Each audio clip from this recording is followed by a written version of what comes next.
Pemirsa, PT PAL Indonesia dalam naungan Menteri Pertahanan Prabowo Subianto mengalami perkembangan yang cukup pesat.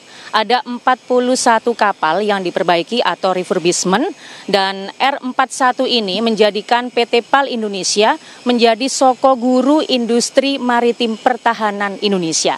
Saya akan mengajak Anda berbincang dengan Komisaris PT PAL Indonesia, Laksamana Madya Purnawirawan TNI Didit Herdiawan Asyaf.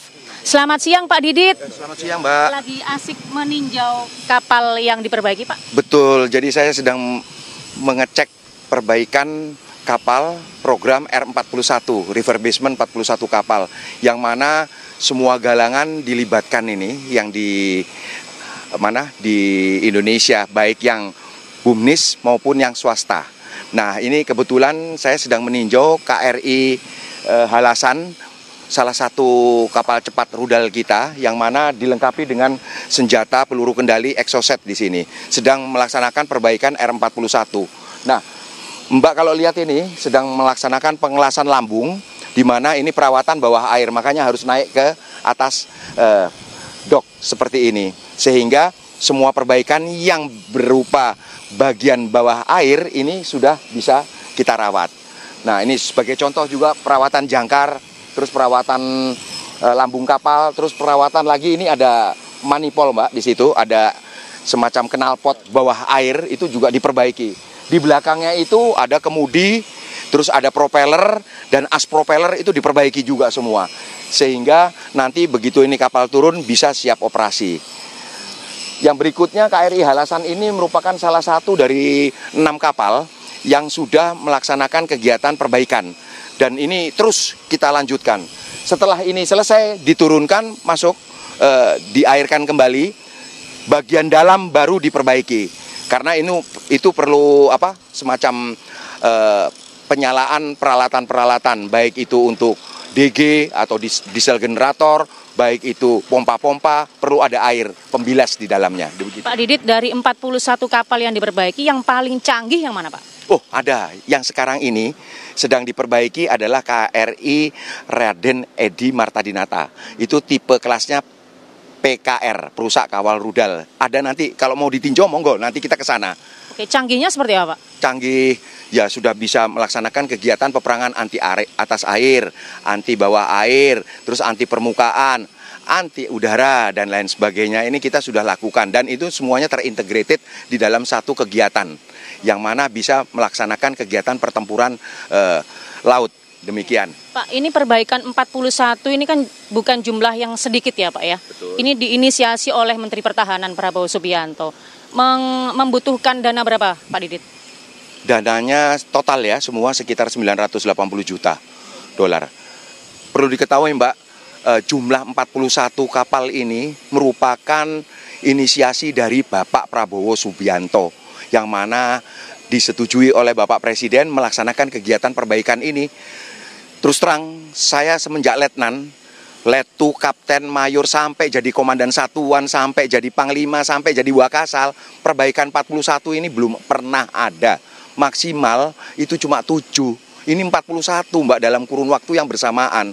Yang mana memang membutuhkan waktu, kemauan, kemampuan, terus loyalitas, dedikasi, semuanya tercurah di situ dalam tim kegiatan perbaikan kapal ini. Bukan hanya Angkatan Laut, bukan hanya Kemhan, bukan hanya PT PAL, tapi vendor-vendor yang berkaitan dengan pelaksanaan kegiatan perbaikan ini bersatu di sini semua.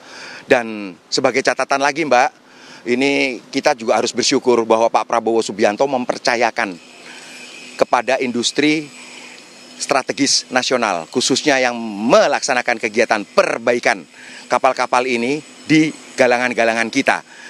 Yang mana ini bersamaan kerjasama dengan industri strategis galangan yang swasta. Ini kalau tidak terkoordinasi, tidak mungkin bisa terlaksana dengan baik. Dan alhamdulillah Bapak Prabowo memberikan kepercayaan itu, sehingga kita ke depan bisa meningkatkan industri dalam negeri menjadi industri yang lebih mandiri. Demikian Mbak. Selain perbaikan 41 Pak, tadi kita ngobrol-ngobrol juga Pak soal membuat ya atau memproduksi kapal-kapal baru. Di sini juga bahwa di PT PAL dipercayakan untuk membangun kapal perang tipe fregat panjang 140 meter. Nanti detailnya kita tinjau nanti ya di sana, Mbak. Kebetulan sekarang kita sedang memperhatikan atau mengecek kegiatan yang dilaksanakan siang hari ini tentang perbaikan R41. Kita bagi dua, PAL itu juga bisa membangun kapal baru untuk angkatan laut kita, membangun kapal baru, kapal perang untuk negara lain, juga membangun kapal swasta untuk negara lain, dan beberapa kegiatan-kegiatan offshore lainnya. Contoh misalkan untuk pembangunan listrik terapung 60 megawatt, kita juga bangun di Kolaka dan lain sebagainya. Terus sisi lain, perbaikan di PT PAL, semua kapal bisa diperbaiki di PT PAL, termasuk kapal perang.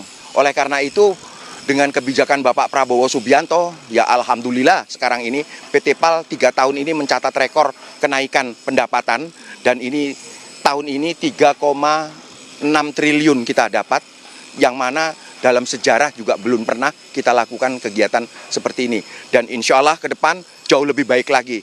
Tentunya saya juga berterima kasih kepada Bapak Presiden Jokowi dan Bapak Prabowo Subianto. Oke. Pak Didit, yang terakhir Pak Didit, singkat saja, sebagai komisaris PT PAL ya, apa yang ingin disampaikan dalam industri maritim pertahanan Indonesia, Pak? Alhamdulillah, saya tetap berharap bahwa makin ke depan industri maritim di Indonesia, khususnya untuk shipbuilding manufacture, itu menjadi jauh lebih baik. Pertama itu. Yang kedua, tetap kita berkomitmen mengangkat anak bangsa menjadi yang terdepan. Yang ketiga, khusus untuk PAL dan teman-temannya yang di swasta, itu mendapatkan kepercayaan dari rakyat, bangsa, dan negara. Dan tentunya juga bisa bersaing di kancah internasional. Contoh, kita juga sudah bisa membuat kapal dari PT PAL itu LPD. Contoh lagi, kita juga banyak mendapatkan kontrak dari luar negeri. Demikian, terima kasih. Billahi taufik walhidayah. Wassalamualaikum warahmatullahi wabarakatuh. Luar biasa Pak Didit, PT PAL.